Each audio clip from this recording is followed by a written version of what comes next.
తెలుగు శ్రోతలకు నమస్కారం. ఈరోజు వినబోయే కథ పేరు మలి సంజయ్ వెలుగులు. రచించిన వారు డాక్టర్ పికే జయలక్ష్మి గారు. కథ విందాము. మయూరి మౌనంగా నిట్టూర్చింది. మలి సంధ్యలో ఒంటరితనం ఎంత భయంకరమో ఇప్పుడు అర్థమవుతుంది. ఒక్కసారి వెనక్కి తిరిగి చూసుకుంటే తాను ఏం సాధించింది, ఎవరి కోసం సాధించాలని ఆశపడింది? తలుచుకుంటే వేదనే తప్ప ఏం మిగిలింది? తనకంటూ ఎవరిని మిగుల్చుకోలేకపోయింది. అసలు జీవితం అంతా తన చుట్టూ గిరిగీసుకునే బ్రతికింది. ఒక్కసారిగా ఆమె మనసు గతంలోకి జారింది. మంచి అందంతో పాటు చక్కని నృత్య కౌశలం ఆమె సొత్తు. చిన్నప్పటి నుంచి నాట్యం నేర్చుకోవటమే కాక ఎన్నో ప్రదర్శనలిచ్చి అనేక బహుమానాలు, ప్రశంసలు అందుకుంది. దాంతో తల్లిదండ్రులు, అన్నగారు మయూరిని మన చుట్టాల్లో కానీ తెలిసిన వాళ్ళలో కానీ నిన్ను మించిన వారు మరొకరు లేరు, ఉండబోరు అని ఆకాశానికి ఎత్తేసేవారు. సహజంగానే తను చాలా అందగత్తె, మంచి రంగు, రూపం. తల్లికి కూడా కూతురు మంచి నర్తకి కావటం వల్ల చెప్పలేనంత గొప్పగా ఉండేది. వీటి వల్ల మయూరికి కాస్త అతిశయం కూడా తోడైంది. క్లాస్లో కూడా ఎవరితో స్నేహంగా ఉండేది కాదు. తనలాంటి నర్తకికి సరిజోడి కానీ వాళ్ళతో మాట్లాడటం వేస్ట్ అని తన భావన. పెద్దయ్యే కొద్దీ ఈ భావం మరింత బలపడిందే తప్ప తరగలేదు మయూరికి. ఎవరైనా మీ అన్నకి చదువులో ఎప్పుడు ఫస్ట్ వస్తుంది, నువ్వేమిటమ్మా ఇలా అంటే, నాలా తనేం డ్యాన్స్ చేయమనండి చూద్దాం అనేది పెంకిగా. ఏ మాట కామాటే చెప్పాలి. చాలా పట్టుదలగా నేర్చుకోవటమే కాదు, నృత్యాన్ని తపస్సుగా భావించేది. పెళ్ళి కూడా తన డ్యాన్స్ని ప్రోత్సహిస్తాడని నమ్మకం కుదిరాకే చేసుకుంది. వినయ్ సంస్కారవంతుడు, బాగా చదువుకున్నవాడు. మయూరి డ్యాన్స్ని ఆదరించి ప్రేమించి పెళ్లి చేసుకున్నాడు. అతని తల్లిదండ్రులు కాస్త పాతకాలం వాళ్ళు కావడంతో కొత్తలో ఊరుకున్న రాను రాను కోడలి నాట్య ప్రదర్శనలని సమర్థించలేక ఆంక్షలు పెట్టేవారు. మయూరి ఎట్టి పరిస్థితుల్లోనూ రాజీ పడే రకం కాదుగా. భర్త తన వైపు ఉండగా తను వాళ్ళని కన్విన్స్ చేయటం అనవసరం అనుకుంది. అంతే, అదే వేరు కాపురానికి దారితీసింది. అత్తింట్లో తోడి కోడళ్ళు, ఆడపడుచులు, అత్తగారు తన కళ గొప్పదనాన్ని తెలుసుకోలేకపోయారని బాధపడేది అప్పుడప్పుడు. నాట్యకారిణి అవడంతో ఆమె పట్ల సహజంగానే అందరికీ కుతూహలం ఉండేది. ఆవిడ తమ స్నేహితురాలని గొప్పగా చెప్పుకోవాలని ఇరుగు పొరుగు వారు దగ్గర చేరేవారే గాని అవసరమైనప్పుడు సాయం చేయటానికి ఒక్కరూ వచ్చేవారు కారు. ఒక పక్క డ్యాన్స్ ప్రోగ్రామ్స్తో తీరిక ఉండేది కాదు. అసలే స్వాభిమానం ఎక్కువ మయూరికి. మరో పక్క ఇంటి దగ్గర ఉన్న కాస్తపాటి తీరిక సమయంలో ఏదో రకంగా మాట్లాడాలని వచ్చే చుట్టుపక్కల వాళ్ళతో విసిగిపోయి కటువుగా నిర్మోహమాటంగా ఉంటూ తన చుట్టూ గిరి గీసేసుకుంది. ఎవరి సాయాన్ని ఆశించకుండా భర్త ప్రోత్సాహం, అండదండలతో విజయ పథంలో ప్రయాణించసాగింది. ఒక శుభముహూర్తాన తన ప్రతిరూపంగా అందంగా పుట్టిన ప్రణవ్ని చూసుకొని తెగ మురిసిపోయింది మయూరి. ఇంకా సగటు ఆడదానిలా, తల్లిలా రూపాంతరం చెందుతుందని అందరూ అనుకున్నారు. కానీ మొదటి నుంచి అన్నిట్లో అందరికంటే తాను వేరుగా, ప్రత్యేకంగా ఉండాలని తపన ఎక్కువ మయూరికి. దాంతో ఈ సంవత్సర కాలం డ్యాన్స్ చేయలేకపోయినందుకు ప్రతిగా కఠోర పరిశ్రమే చేసింది. డెలివరీ తర్వాత మునుపటి లావణ్యం పుంజుకొని నృత్యంలో పిహెచ్డి డిగ్రీ కూడా కష్ట నష్టాల కోర్చి సాధించింది. డ్యాన్స్ స్కూల్కి ప్రిన్సిపల్ కూడా అయ్యింది. విదేశాల్లో నృత్య ప్రదర్శనలు ఇవ్వాలన్న తన చిరకాల కోరికని కూడా సాకారం చేసుకుంది. వినయ్ అహర్నిశలు నీడలా వెన్నంటే ఉంటూ ఆమె ప్రతి ఆశ ఫలించేలా సహకారం అందించాడు. కానీ ప్రణవ్ మాత్రం తల్లి ప్రేమని, సహచర్యాన్ని బాగా మిస్ అయ్యాడు. చిన్నప్పుడు కేర్ సెంటర్, పెద్దయ్యాక హాస్టల్ అతని నేస్తాలు. ఓసారి ఢిల్లీలో నిర్వహించిన డ్యాన్స్ పోటీలో విజేతగా నిలిచినప్పుడు ప్రెస్ వాళ్ళు ఇంటర్వ్యూలో ఒక నర్తకిగా మాతృమూర్తిగా మీ ఆశయాలేమిటి అని అడిగిన ప్రశ్నకి సమాధానమిచ్చింది ఇలా: ఒక నర్తకిగా నాట్యంలో కీర్తి ప్రతిష్టల్లో ఎవరికి తీసిపోనని నిరూపించుకున్నా. ఇది మీ అందరికీ తెలిసిన విషయమే. ఇక మాతృమూర్తిగా అంటారా? అందరి తల్లుల్లా నేను మామూలు సగటు తల్లిని కాదు. ఏ తల్లి తన పిల్లలకి ఇవ్వలేని బహుమతి నా కొడుక్కి ఇస్తున్నా అంటూ ఒక క్షణం ఆగింది. ఏంటి, కోట్ల రూపాయల ఆస్తి ఇవ్వబోతున్నారా? లేక మీకంటే మంచి కళాకారుణ్ణి చెయ్యాలని ఆశపడుతున్నారా? లేక అన్నిట్లో మీకు దీటుగా బాబుని తయారు చేస్తారా అన్న ప్రశ్నలకు నవ్వుతూ కాదు కాదంటూ తల తిప్పేసింది. పోనీ మీరే చెప్పండి అన్నారంతా. గొంతు సవరించుకుంటూ టీవీగా అందరి వైపు చూస్తూ గర్వంగా చెప్పింది మయూరి. మా అబ్బాయి పెద్దవాడయ్యాక తన తల్లి ఎంత గొప్ప కళాకారినో, ఎంత ఘన చరిత్ర కలిగినదో తెలుసుకునేలా నేను సాధించిన పలు రికార్డులు, టైటిల్స్, అవార్డులు మొదలైన అపురూపమైన అనుభూతులతో మయూర విన్యాసం పేరుతో జీవిత చరిత్ర వ్రాస్తున్నా. అందరి తల్లుల సామాన్యమైన తల్లి కాదు.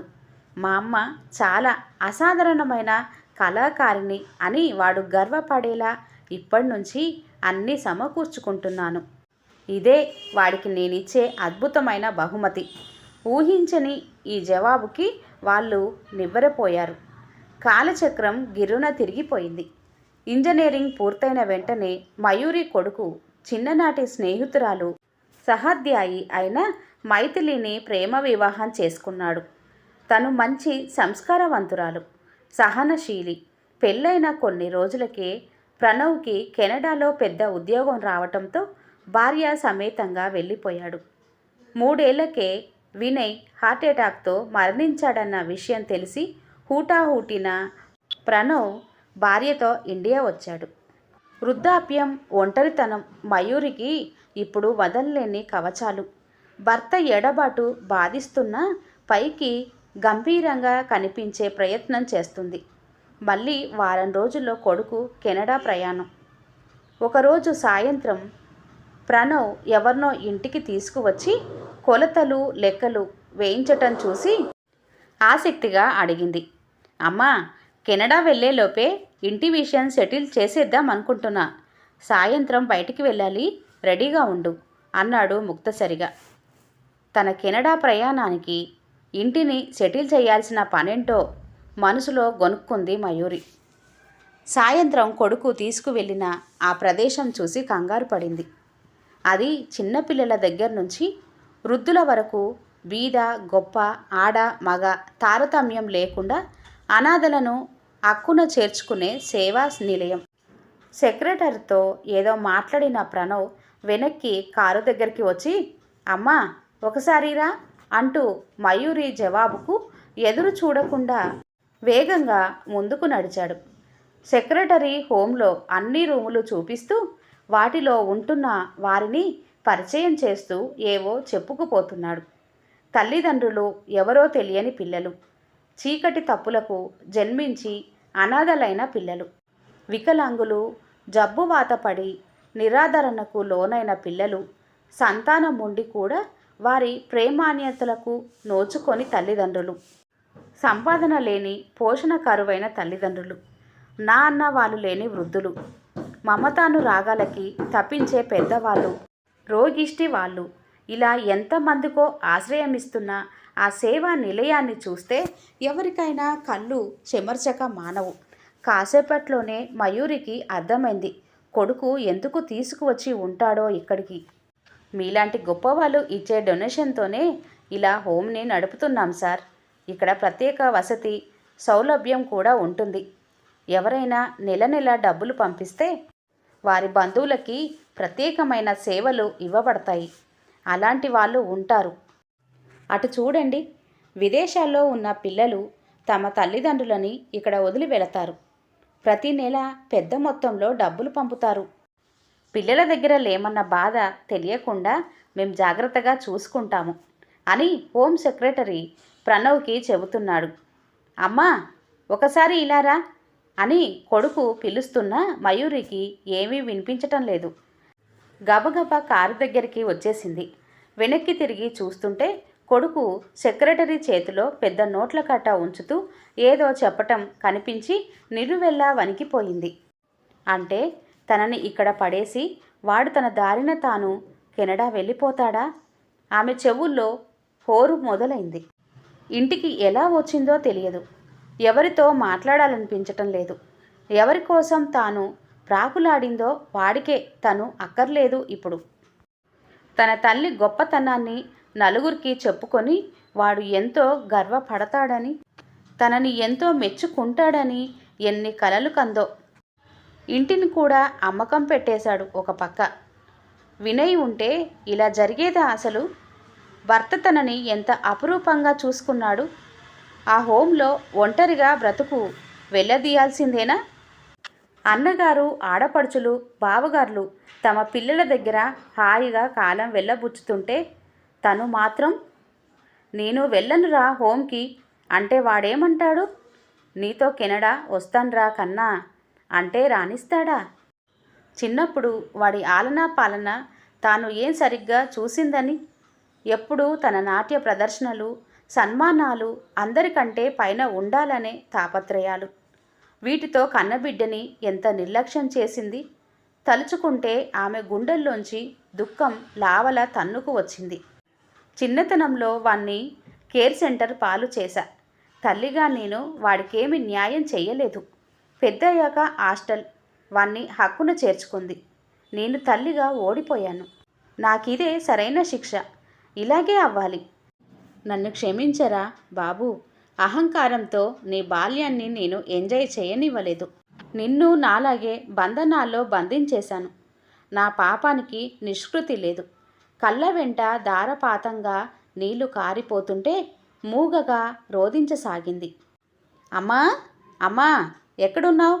ఇదిగో ఇటు చూడు, నీకేం తెచ్చాను. ప్రణవ్ మాటలతో ఉలిక్కిపడి గతంలోంచి వర్తమానంలోకి వచ్చింది మయూరి. కన్నీరు కొడుకు కంట పడకుండా లేని నవ్వు తెచ్చుకుంటూ లేచి నుంచుంది. చేతిలో చక్కని ఫోటో ఫ్రేమ్. వినయ్, తను, ప్రణవ్ ముగ్గురు కలిసి తమ స్వీట్ హోమ్ బ్యాక్ డ్రాప్తో తీయించుకున్న ఫోటో. ఓహో, హోమ్కి వెళ్ళిపోతున్నానుగా, వీడుకోలు కానుక అన్నమాట అనుకుంది మనసులో. అమ్మా, రేపే బయలుదేరాలి. మంచి రోజు కూడా. నీ సామాన్లు అవి సర్దటం మొదలు పెట్టాలి. కొడుకు మాట పూర్తి అయిందో లేదో మయూరి బావురుమంది. ప్రణవ్ నిశ్చేష్టుడై చూడసాగాడు. ఏంటమ్మా, ఏమైంది? నాకు తెలుసు, నేను తల్లిగా నీ పట్ల ఏమి బాధ్యతగా ప్రవర్తించలేదు. కానీ నా కళ్ళు తెరుచుకునేసరికి జరగాల్సిందంతా జరిగిపోయింది. ఇప్పుడు నేను ఏ ముఖం పెట్టుకొని నీతో వస్తానని అడగగలను? నేను నీ కోసం ఏం చేశాను అసలు? అయినా సరే నాకు హోంలో చేరాలని లేదురా, నీతో వచ్చేస్తాను వెక్కుతూ అంది మయూరి. హోం ఏంటమ్మా, నువ్వు మాతో కెనడా వస్తుంటే? ఆశ్చర్యంగా అడిగాడు ప్రణవ్. సంభ్రమంగా చూసింది. నిజమా? నా మీద నీకు కోపం లేదా?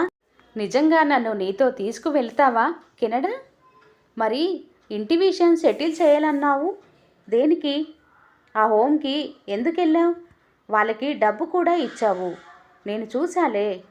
చిన్నపిల్లల అడుగుతున్న తల్లిని మురిపంగా చూస్తూ, ఓ అదా, మన ఇంటిని నాన్నగారి కోరిక మేరకు మయూరి మహల్